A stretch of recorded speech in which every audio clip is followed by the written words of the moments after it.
इसवी सन 1818 अगोदरचा रायगड आणि 1818 नंतरचा रायगड. 4 मे 1818 हा रायगड निर्मितीपासून ते आतापर्यंतचा सर्वात काळा दिवस म्हणावा लागेल.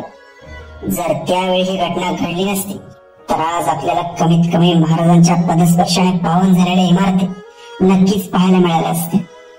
सलग 12 दिवस हे स्वराज्याचं वैभव अग्निज्वालांमध्ये जळत होत. स्वराज्याची राजधानी असलेला रायगड हा अभेद्य किल्ला. स्वराज्याचा कारभार इथूनच चालायचा. महाराजांच्या आणि संभाजी महाराजांच्या मृत्यूनंतर स्वराज्याचे सूत्र पेशव्यांच्या हाती गेले आणि मराठ्यांनी स्वराज्याच्या सीमा अटकेपार नेल्या. त्यानंतर मध्यंतरी काही कारणांमुळे मराठा साम्राज्य लयाला गेलं. इंग्रजांच्या वाढत्या अतिक्रमणामुळे स्वराज्यावर इंग्रजांनी युनियन जॅक फडकावला होता. दुसरा बाजीराव पेशव्याकडे तेव्हा स्वराज्याची सूत्रे होती. 1815 पासून इंग्रजांचं वर्चस्व वाढू लागलं होतं. त्यानंतर इंग्रजांनी हळूहळू आपले पाय पसरवायला सुरुवात केली आणि स्वराज्यातील किल्ल्यांकडे लक्ष वेधले. स्वराज्यातील किल्ले म्हणजे बघताक्षणी शत्रूला घाम पडणारे सह्याद्रीचे कडे आणि स्वराज्याची अस्मिता. किल्ले काबीज करणं म्हणजे सोपी गोष्ट नव्हती, पण इंग्रजांनी आपले पाय एवढे पसरवले होते की बरेच किल्ले इंग्रजांना काहीच न करता मिळाले होते.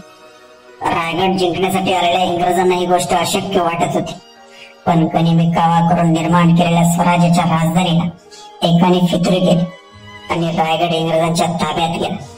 तो फितूर म्हणजे पोटल्याचा डोंगर.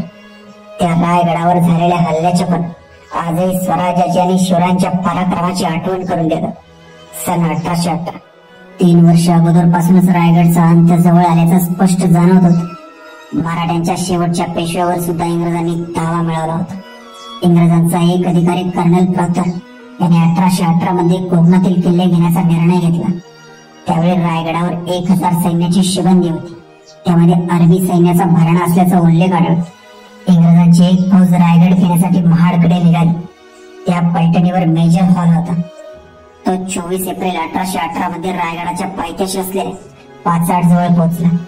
तेव्हा पाचाडला 300 मराठा सैनिक होते. हॉलने त्या सैन्यावर हल्ला केला.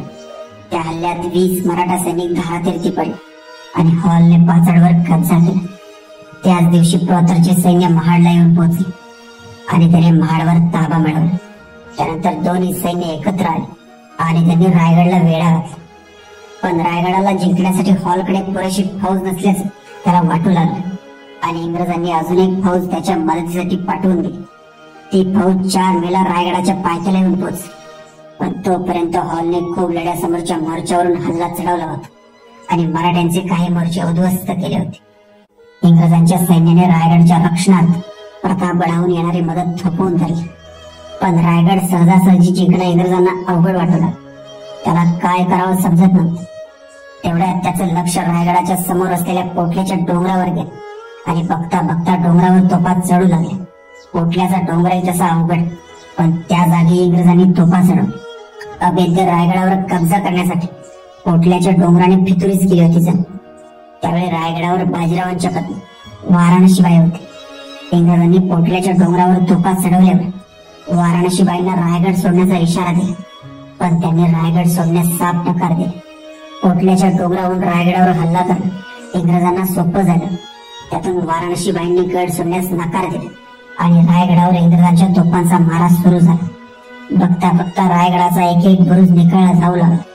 मराठ्यांकडून प्रतिकार सुरूच होता, पण इंग्रजांच्या तोफेपुढे मराठ्यांची तुटपुंची युद्ध सामग्री दम धरू शकली नाही आणि रायगड धुपत राहिला. स्वराज्याचा लेखाजोखा असलेला दफ्तरखाना जळून खाक झाला.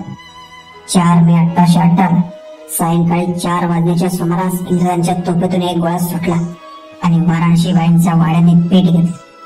मराठ्यांच्या आणि स्वराज्याच्या पाऊलखुणा हळूहळू मराठ्यांच्या डोळ्यासमोर धगधगत जळत होत्या. स्वराज्याचा लेखाजोखा असलेला दफ्तरखाना जळून खाक झाला. मराठ्यांना शरणागती पत्करण्याशिवाय पर्याय नव्हता. मराठ्यांनी वाटाघाटी सुरू केली, तरी इंग्रजांनी रायगडावरील मारा कमी केला नाही. 3 दिवसांच्या वाटाघाटीनंतर तोफांचा मारा थांबवला गेला.